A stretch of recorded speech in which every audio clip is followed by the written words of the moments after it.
Hey folks, today I want to talk with you about the perfect complaint letter. This is one of my favorite units of study for us in grammar and count because writing a perfect complaint letter is something that you will be able to use in your life almost certainly. There will be times when a letter needs to simply be written, whether you have a boss who is treating you unfairly, whether you have a bad neighbor, or you are working with a company that gives a bad service or a bad product and something needs to be happening. Now, some people would prefer to call the company or go and talk to the manager. However, the managers are trained to get out of those conversations, and oftentimes, even though you were heard, you didn't really get anything back that compensates for your bad experience. A letter has an enormous amount of power, and you might not know this, but by law, companies must respond to a written letter. And you can control how the information is delivered to them because they're reading it on their own. And so, if you have the ability to write a good complaint letter, your likelihood of getting something back that you want is very high. So, let's dig in and see if we can't pick up some tips and tricks in addition to what you already know. There's a man by the name of Ted Nancy. He's kind of a weird dude. He writes these books called Letters from a Nut, and he has many of them. There are 3 listed here for you to see. And basically, what Ted does is he knows that companies need to respond seriously to the letters that you write. And so he tries to write the most ridiculous letters to companies to see if he can get one to break. In other words, can they actually give him a letter and say, "You're crazy"? And it never, ever happens. They respond seriously again and again. It's crazy and amazing. But the reason why it works is because he does a couple of things that are very effective, even though he has spelling errors and he makes no sense sometimes. They still respond seriously. So basically, the way the books are set up is he will write a letter to a company with his ridiculous scenario. And then on the facing page of the book, he will put the letter that he got back. So in this letter, he writes to Ralph's grocery store, which is in California. And I won't read you the whole letter, but he has typos and what have you. But basically what he says is, "I bought a sponge from you." And later on, he talks about how he thinks his sponge is haunted and that he would like for them to do something about it. So if you worked at Ralph's and got that letter, could you respond seriously? They have to. And so here it is. "Dear Mr. Nancy, thanks for relaying your experience about the purchase of a Ralph's sponge." So this is not a canned letter back. This is to him about what he talked about.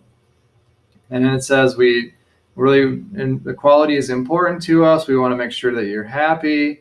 We will look into the issue with the sponge," which is crazy. "And please come back. We love that we can serve you and that you are a customer." And at the very end, it says enclosure, which means that they have included something in addition to the letter. And most companies have enclosures that are like coupons for their store, what have you. One time, Ted Nancy wrote a letter to the San Antonio Spurs, and the letter said something like, "I heard that you're changing your name to the San Antonio Paper Towels. Please tell me this isn't true. That's terrible. I love the Spurs." And the letter back was from the Spurs, and they said, "No, we're not changing our name to the Paper Towels. You were misinformed." And then they talked about how much they love their team, and then it said, "If you're ever in San Antonio, contact me with this number." And the number was included, and he blocked it out, of course, in his book.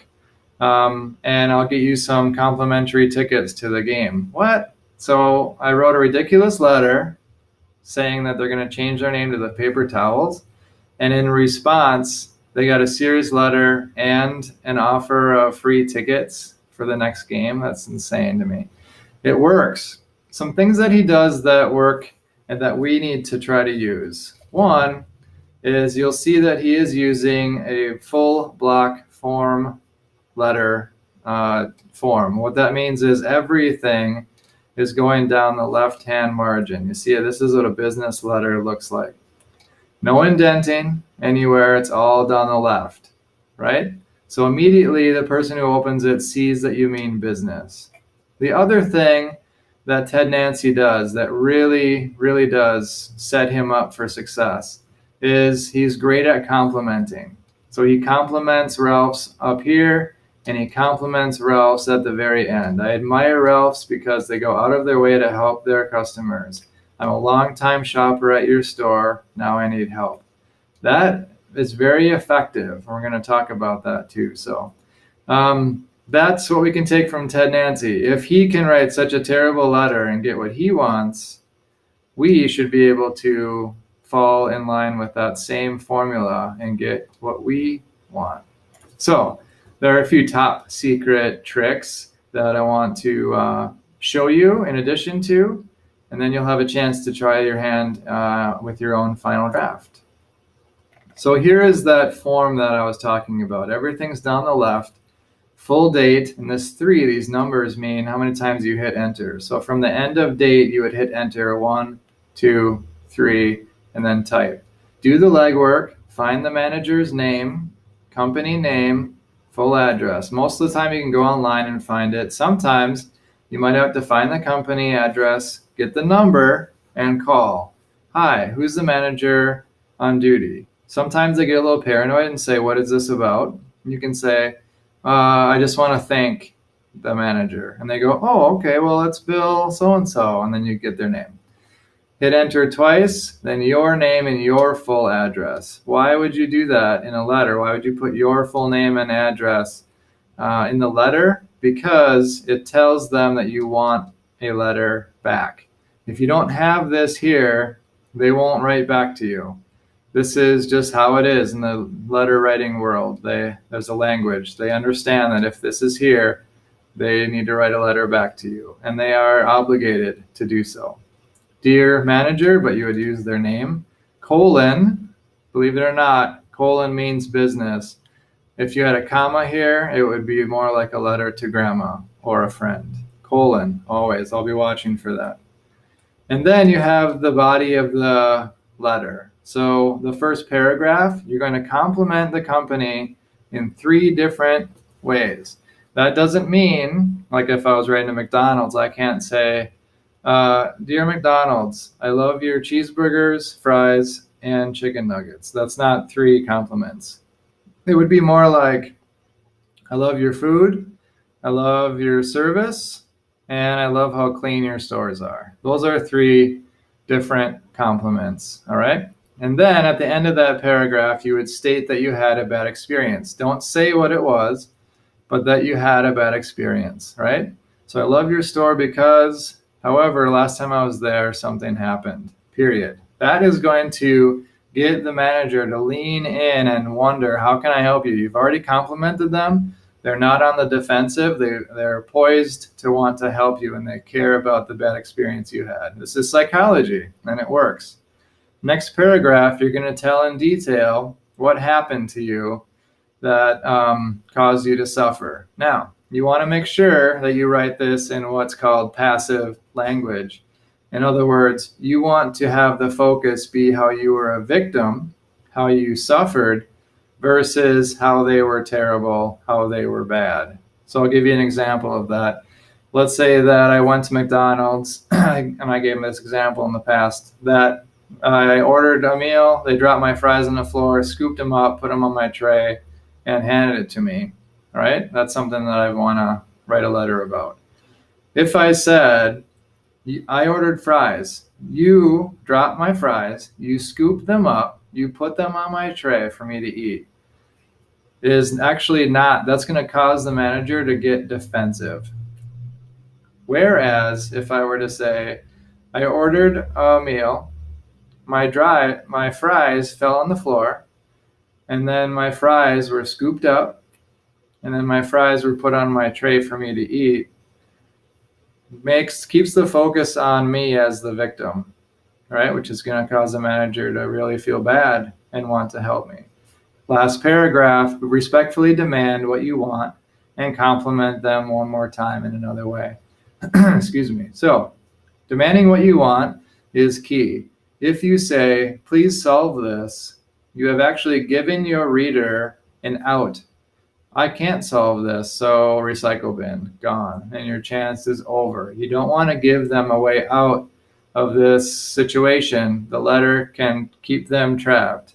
So you want to say, if in order for me to come back to McDonald's, I'm going to need at least 6 free meals.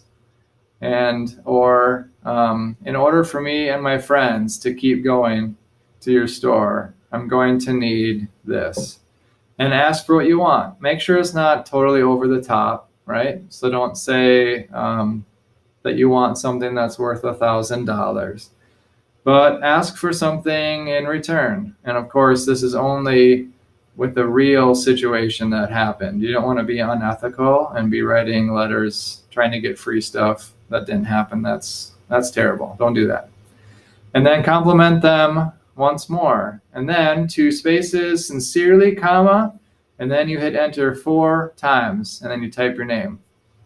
Why is there a 4 space between sincerely and your typed name? Because you must sign it. A letter is not official unless it is signed in pen by you. And so if you were to send a letter like this in and it's not signed, again, you've given them a way out and they will recycle your letter. They'll look for it right away. If it's not signed, I'm not reading it. Okay? So do these things and make sure that you follow this form, and you will have a very excellent chance of getting what you want. Let's recap. 3 upgrades I want you to try with your final draft letter. 1 is to compliment at the beginning and the end of the letter, and be specific and genuine about those compliments. 2, use passive language when you're talking about what happened. Again, poor me. You want to show them how this happened to you and how you suffered, versus you did this. You don't want to do that because it'll put the manager on the defensive and they'll start looking for ways to get out of it. Finally, respectfully demand what action you want to have happen. Tell them exactly what it is you want. Don't be soft. Don't say, if you find time to maybe think about wanting to get me something for this, that would be great. Don't do that. Say, this is what I want from you. Because of this bad experience, this is what I need in order to come back. And they will respond in kind. You'll be surprised. So, again, this is a practice complaint letter about a made-up scenario. These letters won't be mailed, but I want to see that you have this skill because it will serve you well in your life. So, go for it. I can't wait to see what you come up with.